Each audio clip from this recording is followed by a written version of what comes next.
here as well as others. We see a lot of creators from all around the US coming onto the platform and really showing us what their passion is. And our users really respond to that really well. So Drea is a little bit more comedy focused and does a lot of different things. So I think they can talk a little bit about maybe creators they love in those specific niches as well as like what they do. So, hi everyone. For me, I do comedy videos. Most of my videos are relatable. It's kind of videos you watch and you're like, oh my gosh, that's so me, you know? And I do a lot of collaboration with other people because I love doing like sketches. I do a lot of my videos. So I'm Nigerian, so I incorporate I impersonate my Nigerian mom. If you show her the video, she's like, that's not me. I'm like, yes, mom, that's you. So a lot of my videos have a lot of culture to them because that's my identity. It's very authentic to who I am. Because if you meet me, I'm very proud of my culture. And I'm like, you gotta come to Nigeria. So I can't bring everyone to Nigeria because it's expensive. But I can show you that through my content, you know? So for me, I think I represent what a lot of you could be on the app. I don't do comedy and dances. I mean, I occasionally do because I show all sides of myself on the app, and I think that's really, really important. But I got popular on TikTok with a video that was a travel video. I went to bed, I was in Cuba, I walked around the streets, put up an outfit video, went to bed, just different scenes of Cuba, woke up, and I had 1 million followers. So to say that you have to do dance or comedy to be successful on the app is actually not true. So I think that if that's in your head, get it out, because I am a living example of that not being true. And I think too, I think that, you know, you guys are all content creators, you are perfectionists likely, you want to do it the right way, and I think what you have to kind of realize is that there is no right way on TikTok other than almost not overthinking it, right? So it's like picking up, you know, everybody has their own different ways of creating their content. Some are very intricate. I mean, sometimes, and it will take you a very long time because you craft everything very specifically. But other people will just, you know, be in the moment and not have it super produced and just let it go because it's what they're feeling right then. I think for teens, they feel like it's really accessible and it's very easy for them just to like set their phone down and make it happen. In fact, very official tripods for phones for TikTok are water bottles, toilet paper rolls, plants. Plants are great. Typically Car door. Very high tech. On a car door. Yeah, exactly. Very, very high tech. Usually, a TV table and a whatever. So, but I think what are the areas where you feel like there's opportunities in some of these niches? I think fashion is a huge opportunity, especially right now after a couple of fashion weeks have just happened, one going on at the end of this week. We've seen a huge rise there, but there's still room for breakout creators to really come out in that space. Education is something that is a really hot topic inside of TikTok right now, whether that be medical professionals educating us on the coronavirus or like what they do day to day, as well as like DIY, anything that makes you leave TikTok feeling like you've got something out of it. You've gone away and you've learned something, and that can be whether it takes you, again, 4 hours to create that DIY piece of content or 15 seconds to speak to the camera and tell someone something. I think the key point is to be interesting, Yes. right? I think on other channels it's about being beautiful and well composed and aspirational, and on TikTok it's really about being relatable, right? So everything you should create should be something that I can connect to and that I don't feel isolated by, right? So it's not about being perfect. It's not about the best lighting and the best clothing. It's about providing something that the person either walks away learning something or feeling like there's somebody else like me in the world. Yep. That's super relatable. Being able to tell your story through your video. So there's like a long-term impact to short-form content, because as you know, TikTok is a short-form content platform. But you can post longer videos, like I think a minute, right? 59 seconds. Yeah, 59 seconds. But it's just like being able to just be yourself and having fun on the platform. Because for me, I feel like TikTok versus other platforms, I can just put whatever, like the in the moment videos without having to like structure it so perfectly. Like whenever I told you, I collaborate with a lot of different influencers, especially coming from other platforms, and they come to TikTok and they're like, wait, fix your shirt is this way. I'm like, nah, leave my shirt alone. Like I like to have it that way because then in the comments of my videos, they're like, did you see like her shirt had like a stain on it or something? It's very much authentic and real because they can relate to that, you know? So it's like kind of redefining how social media is. Like instead of being so perfect, imperfection is perfection now, you know? And I will say this, and Drea will back me up on this.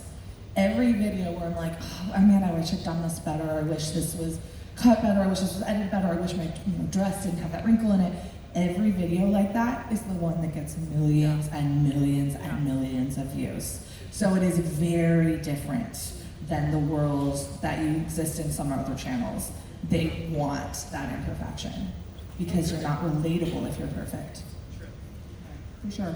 And so let's talk about a couple of the tips of when you're actually posting and some of the things that you want to think about when you're picking and creating your posts. So do you want to start, you guys? Oh, yes, I'll start. So sound is like a huge part of the platform. For some reason, music is a huge part. So as they're scrolling through their For You page, and the For You page is basically just a feed that has a whole bunch of videos. For me, when I'm scrolling through and I hear a song that I'm familiar with, I will stop to watch it. So incorporating like songs to your videos, and you don't have to be singing to it, you don't have to be dancing to it. You can just, if it's a cooking video, put the popular song on it because then people stop to watch it. I like the idea of the thumbnail, so a thumbnail is really good because if someone comes to your profile and maybe your thumbnail is like something catchy, they're more likely to watch it and be attentive because the video is more likely going to be engaging. Using the effects, I like the effects because TikTok effects are very cool and unique, especially when I like use the green screen and I post it on my other platforms. They're like, girl, ooh, you're so good at editing. I'm like, yes I am. But it's just a TikTok filter, you know. So it's utilizing those things, and I'm sure you guys. Yeah, so I would say about sound is like every beat and every change in a sound usually should affect something in your video, right? TikTok users are trained for that. So if you hear a beat drop, that's a great place to have what's called a transition, where you either move to a different location, or you change your outfit, or you go to a new clip. So you should be thinking about the beats and the changes in the music as ways to organically change your content. That's where you should be splitting scenes, changing looks, changing outfits, different food, whatever it is you work in, listen to those beats and use those beats, because if you don't, it will be less successful.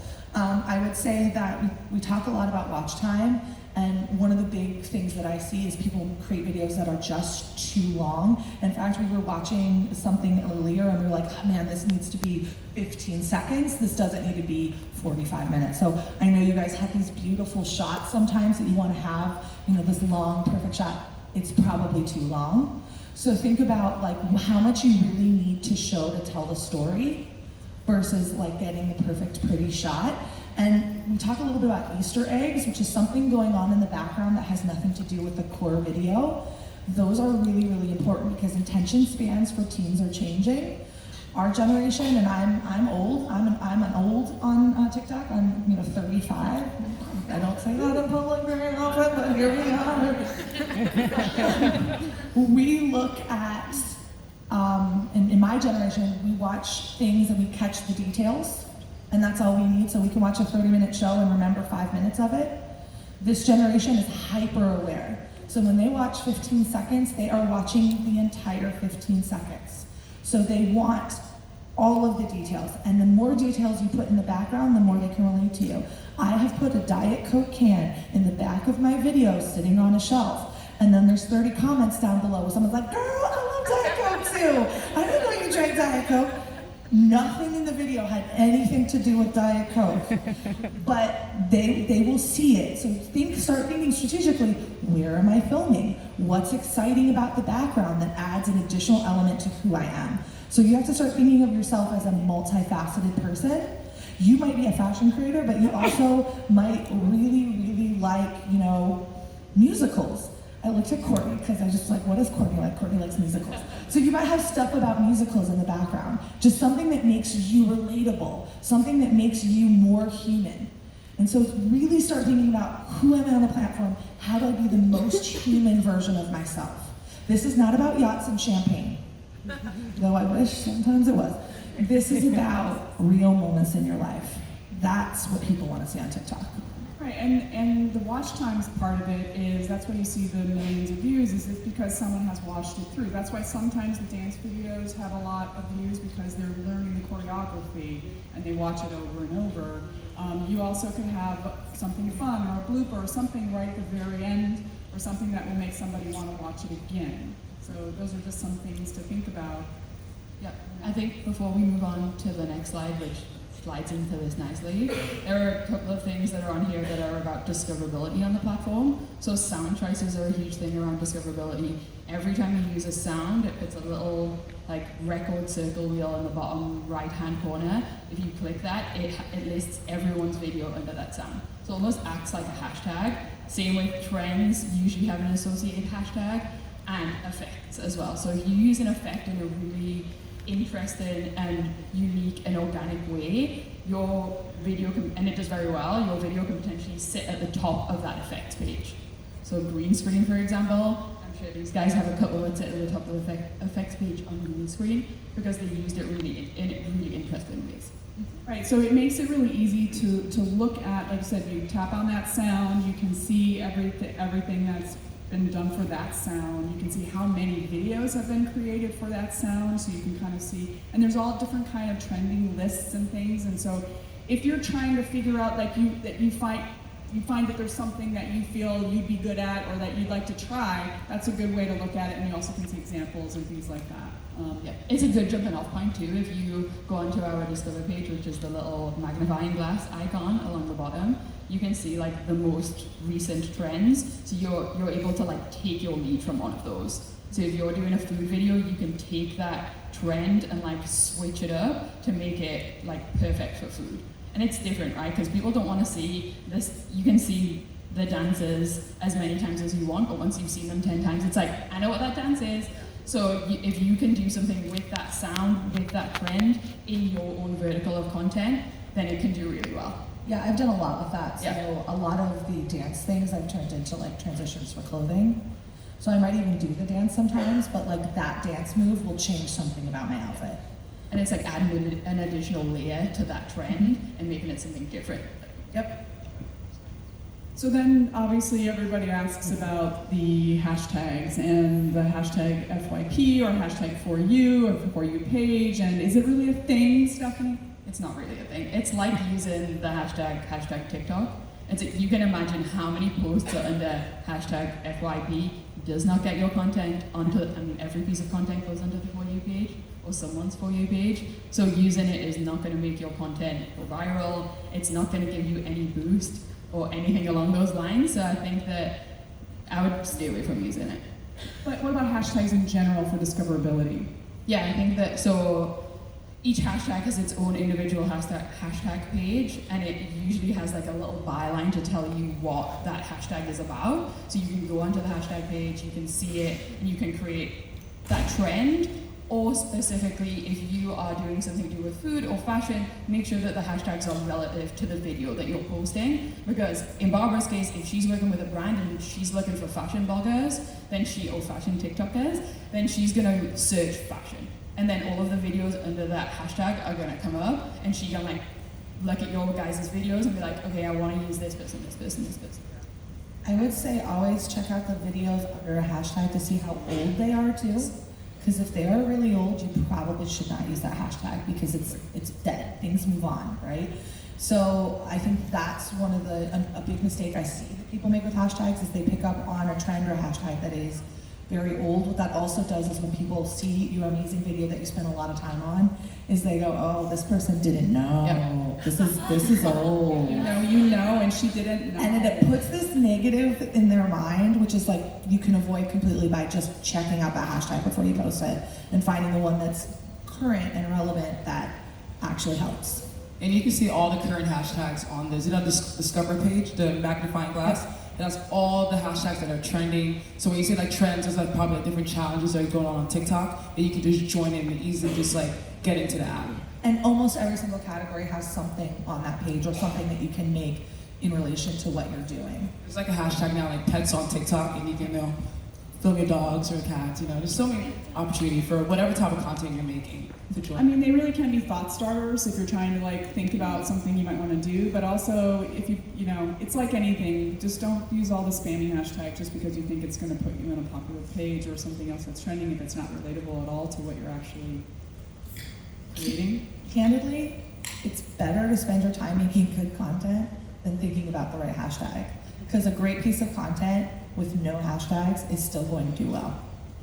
Right, I have to say though, from our perspective of trying to find creators, I'll be honest, it's not that easy for us as brands or agencies to find creators for a variety of reasons. So that's why if it's your niche and you're consistent, or those are the things you want to be discovered for, I would say use them. We've talked a little bit about your bio page, if you want to say like some new features and stuff, but what's important to put in your bio Yeah, I page. think in your bio, put in your location, your email address. I think people don't see TikTok yet as a place where brands are contacting them, but so they have to link out to somewhere else to get your email. I think if you put your email in there, your location, and potentially like what you do, so a description, because what people are doing is seeing one video from you on their For You page, coming back to your profile, and then if they don't instantly get it from your thumbnails and like what they see, reading your bio really helps someone understand, oh, this person is really interested in fashion and lifestyle and pets. Oh, that's something that I'm also interested in, so I want to follow them. Right, definitely, if you can put, at least if you don't want to put what city you're in, at least put what state you're in, because Yeah. there's a lot of times we have campaigns and we need to find where you are, and we can't find you, and it's really hard. So, and then just maybe talking about, What are you going to say? I don't know, what are you going to say? The link? Oh yes, the link, this is brand new. This is brand new, it came out yesterday, so I'm very excited that we can talk about it. We just launched the link in bio. So now you're able to put in, work with brands easier because you can link out to whatever they want you to link out to, whether it's Fandango or their website or somewhere that you can shop their products, as well as your own merch. So if you want to put your own merch in there so people can go and buy it, it's something that we took steps towards making happen so that you guys can start to make money. Yeah, that's a super game changer. That way, ideally they can find you right there. But let's just talk about, the thing I do love about TikTok too is that I think it's very, very smart that they made it very easy to follow you on other platforms too, and it feels very easy to share on other platforms. And I think that sometimes brands or apps are just too insular and they're just like, no, it's only about us. But this has helped build a whole ecosystem. Yeah. You want to talk about that? Just from my point, it's all about, we want well-rounded digital talent, right? I'm not saying that you shouldn't post on any other platform and be exclusive to TikTok.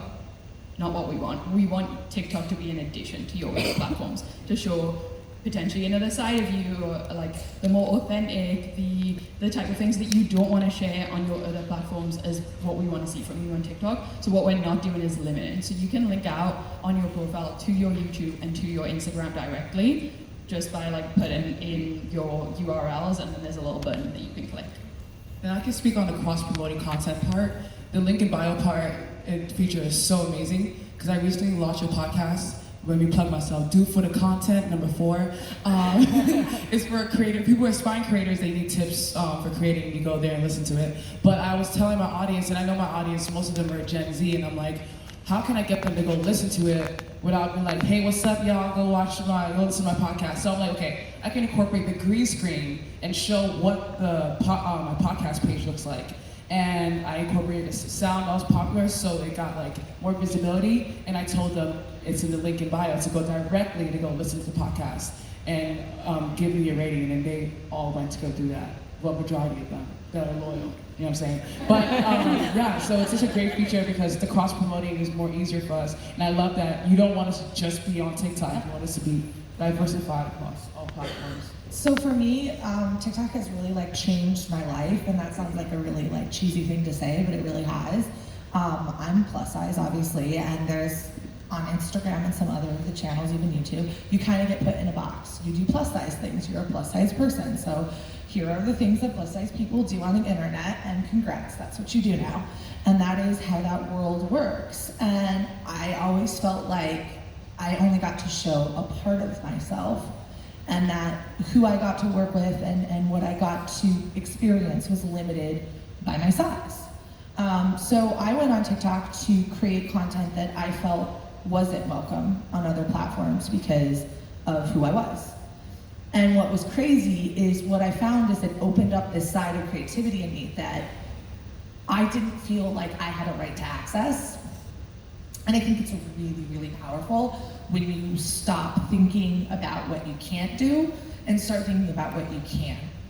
And I think for a lot of the established channels, there are so many rules. And we are told every day what we can and cannot do. And we discuss what we can and cannot do all day, every day. And on TikTok, it's about purely what you can do, what you want to do, and what you think the world needs. And if you live in those three thoughts, you will be successful. However, if you get caught up in the same games that exist on the other channels, you'll fail. I'm being very real with you. But because of this, I've seen myself work with brands that have never worked with plus-size people before. I have seen businesses change their diversity in the creators they use on other channels. And I've seen brands that have refused to play plus-size influencers before, now paying regularly myself and other creators. So because I thought I could, and because I found a channel that let me do that, I was able to make the change I wanted to have in the world. So for me, the reason I come and talk about TikTok all the time, is because I fervently believe if there's something you want to change, if there's an impact you want to have on the world, this is a place that will let you do it. Let's get a round of applause for that. Let's get emotional. I'm not I love that. proud. Well, it is emotional. It is emotional. It is. It changed my life, exciting. for real. It's exciting and creative, and still so early in the evolution of this creative platform. So, what the next thing I think you guys are all going to care about is working with brands. Working with brands on TikTok. So, can you guys talk about some of your favorite experiences working with brands on TikTok? Yeah, so on TikTok campaigns, they're more different than other platforms. Again, it's more organic and authentic to what you are as a person. And I know like on other platforms, they're like, hey, this is Coca-Cola, everyone buy, you take a picture, you post it. And it's not organic, you can't really relate to it. So most of the brands that I work with, I make sure my audience knows, like, if Dre is promoting it, this is the brand that Dre loves, and Dre actually uses it and is recommending it to us. So like I recently did for CoverGirl, their new foundation, which is like vegan and organic and everything, and I just love the way it feels on my skin, and I instantly wanted to work with them because again, they have shades for all types of skin types, and that's major key. So my video, instead of it to be like a very typical beauty kind of like transition or like this and that, I was like, I make comedy skits, so I want the video to be able to resonate with my audience. So I put a comedic twist to it.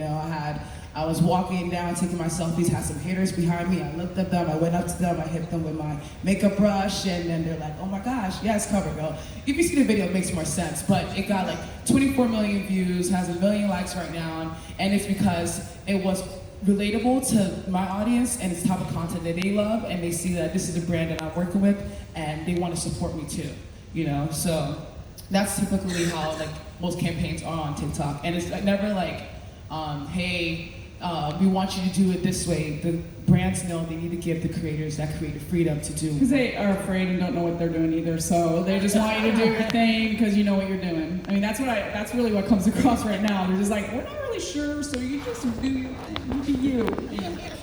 Yeah, so I just did a campaign with Oreo, which I absolutely love. Each of us were asked to pick our favorite stuffing of Oreo, and I had original. And I always thought back to one of the places I start when I think creating is what emotion do I feel, especially for TikTok, because that's the emotion I want the person to feel when they're watching it. So when I think about Oreo, like, what does it make me feel? And I have a huge sense of nostalgia. Like, I think about my childhood and just sitting with a glass of milk and also making decisions with Oreos. So I made a video where I made a decision if I was going to dye my hair pink or not, and the Oreo told me yes. So I filmed the whole process of making the decision, dyeing my hair pink, and the transition into my new hair color. Obviously it's not pink anymore. And that video had millions of views as well, nearly 1 million likes as well. And it sat with people so well because it was that sense of nostalgia. It was giving that emotion back. So I think when we work with brands, we're always trying to stop selling your product, selling the emotion and the experience that your product brings to life. Right. Yes, exactly. So we have a limited time because you have a very tight schedule. So that's going to be our last sort of talk on that aspect. But everyone's going to be around this afternoon and be happy to answer any more questions about TikTok. So please hit everybody up, and we really appreciate your time. Thank you.